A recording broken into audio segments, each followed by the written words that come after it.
Okay, so we've had it rest for 30 minutes. You can see it's kind of steamed up a bit. My house is cold and it was warm. So we're gonna now do the next step, which is called stretch and fold.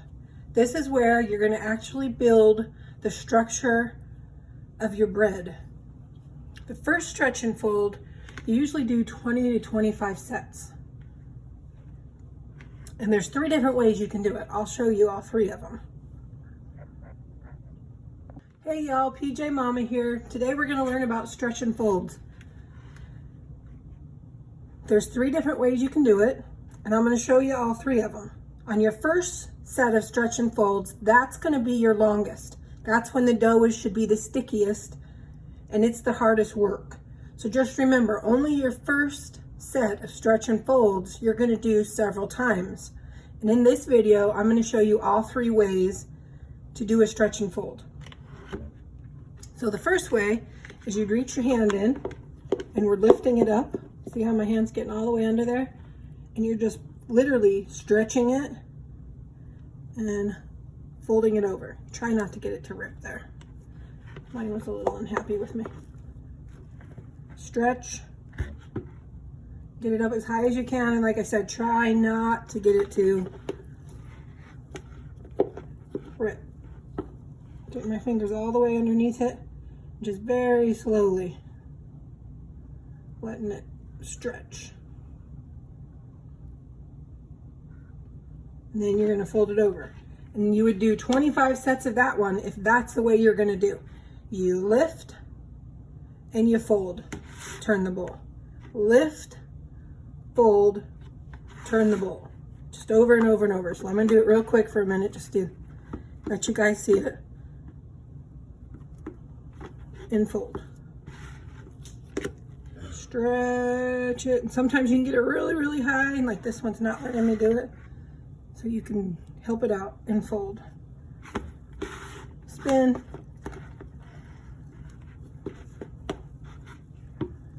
Stretch. And if it comes all the way out like that, it's not sticking in your bowl, that's fine.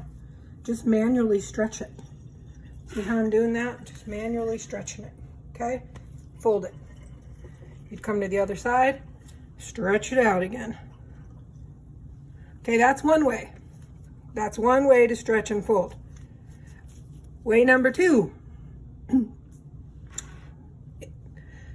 You're gonna need your scraper. You put it down, you're gonna press it out a little bit into a rectangle. This is called the envelope. You stretch it out as far apart as you can. You guys see it? I think I need to come up this way so you can see it more.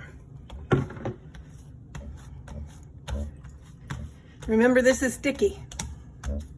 So you're gonna wanna use your scraper on this. And you just take it, flip it over. And you're literally making, like you're folding a long sheet of paper. Fold it up on top of itself. Now you're gonna do the ends. Fold it, flip it. Let's come this way more so you can see it all. Okay, you're pressing it back out. This is your first set. So you're gonna be listening to your dough here. If you're gonna do the envelopes, it needs to get harder, not as sticky, and then you'll know you're done. Stretch it out. Fold it. See how that kind of stretches it? You guys see that? Watch. Stretching it. Stretching it. And you're doing the same thing with the ends. Just fold it in. And fold it in. Now you're going to flip it. So that's the second way to do stretch and folds. Now I'm going to show you the third way. Normally you would just pick the one you like, so don't do all 3 of them unless you're just playing with it, trying to figure out what you like. But I want to show all the 3 types of stretch and folds. So you've got your dough, you just dumped it out, and you're gonna literally like knead it. You're gonna use the palm of your hand, and you're gonna push, scoop your fingers, flip it over. Push, scoop the fingers, flip it over. And this is how it looks. Push, scoop, flip. If you wet your hand, it won't stick as bad. but don't get it too wet because you don't want a soggy mess.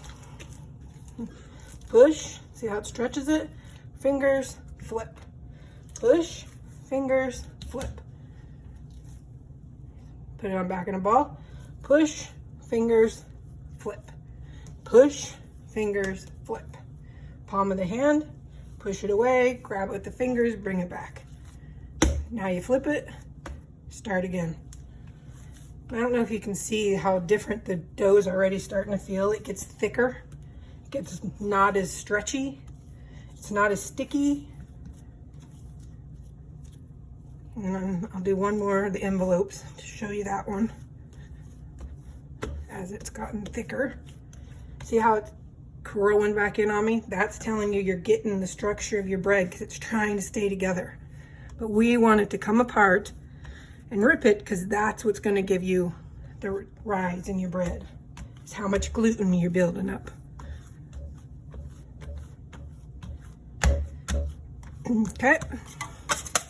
Stretch it, fold it. Stretch it, fold it. Stretch it, fold it. Stretch it, fold it.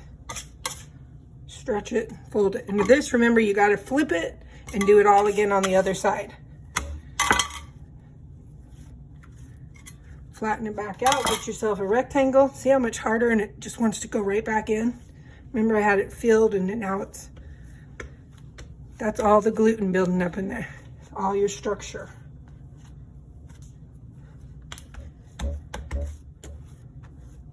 And yes, there's air bubbles in it that you are squishing out.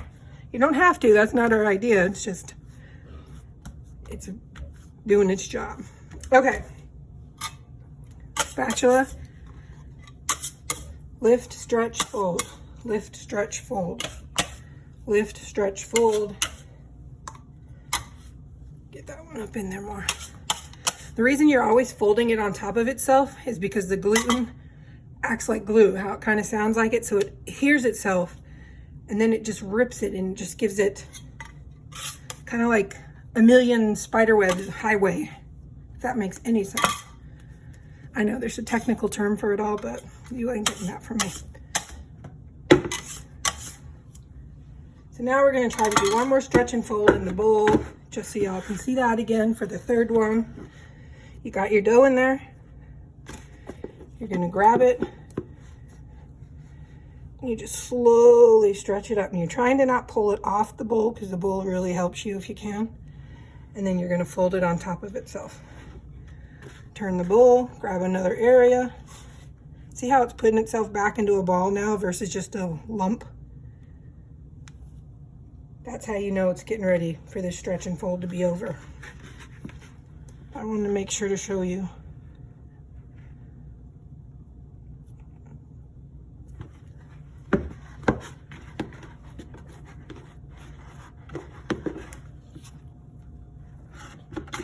You can do them, like I said, manually. Fold it, stretch it. It's a little harder because it starts to stick to you, but you can do it. Stretching it, stretching it, stretching it. Fold it. Stretch it, stretch it, stretch it. And give it a little shake. And fold it. Try not to rip it. Like in the beginning, it's a lot harder because you don't have as much gluten structure yet.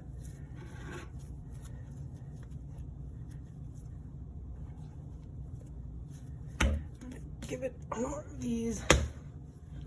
It just feels so sticky to me still, so I want to get some of the stick out.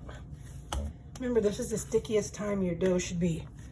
If it's too sticky, that means you have too much water. So go back down to the smaller amount of water.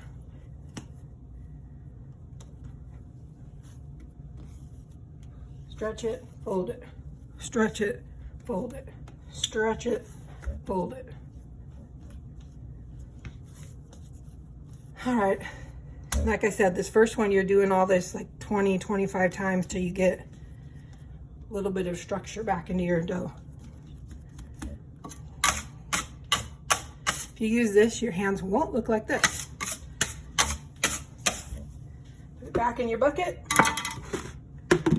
cover it up, and that's how you do stretch and folds. Okay, so now that we did our first set of stretch and folds, we're gonna set a timer and it's gonna have a rest period for 1 hour. It can be anywhere from 45 to 60 minutes, however your timing works and what you need to do, but try to give it a little time in between. See you at the next one. So I just closed up my bucket after doing that first set of stretch and folds. Now my counter is like, when you feel it, use your scraper and clean it up immediately.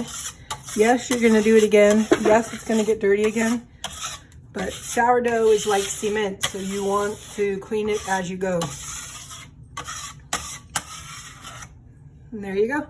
Now wipe it with a cloth and I'll be back in an hour.